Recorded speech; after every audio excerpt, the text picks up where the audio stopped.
magbigay ng kanyang pagbati, akin pong tinatawagan ng Pangulo ng La Corte Celestial na si Hermano Felipe Galulu, na susundan po ng Vice President ng Bundok Bibitania na si Hermano Danny Tunanan.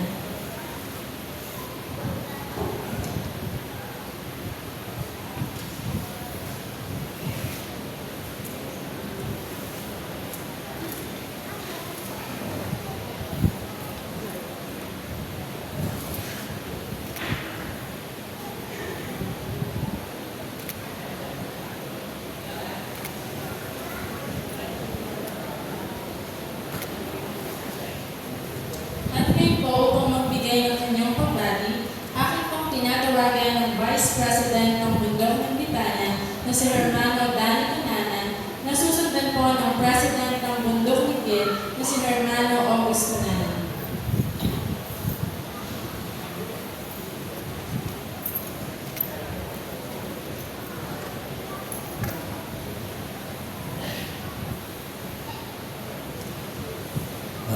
Pinamataas na muli.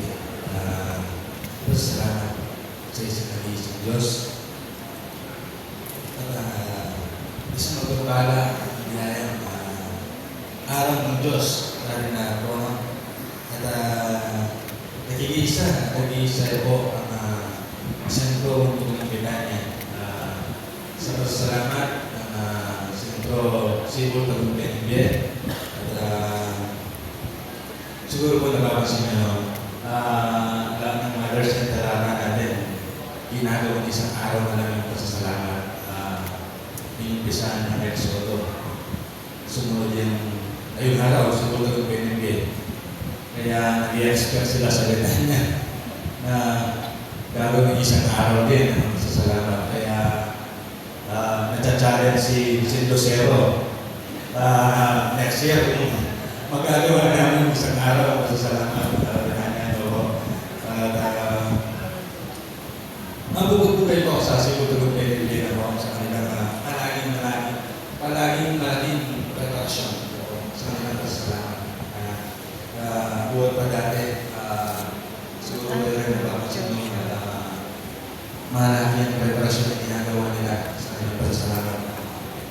Ang Cebu na namulat sa Diyos, kaya naman sana'y hindi matutuyo.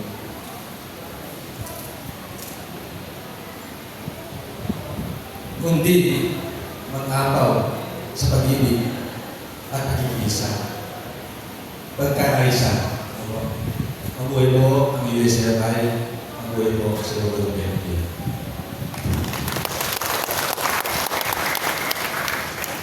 Maraming salamat po, Hermano. Namin po ulit tinatawagan ang Pangulo ng La Corte Celestial, Felipe Galulu.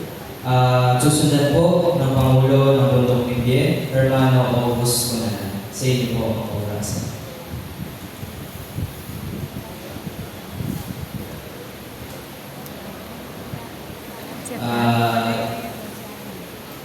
Habang kumakain po ang ating Pangulo sa La Corte Celestial, ang kaorasan po ay binibigay natin sa Pangulo po ng Bundok ni Bitanya, Hermano August Tunanan.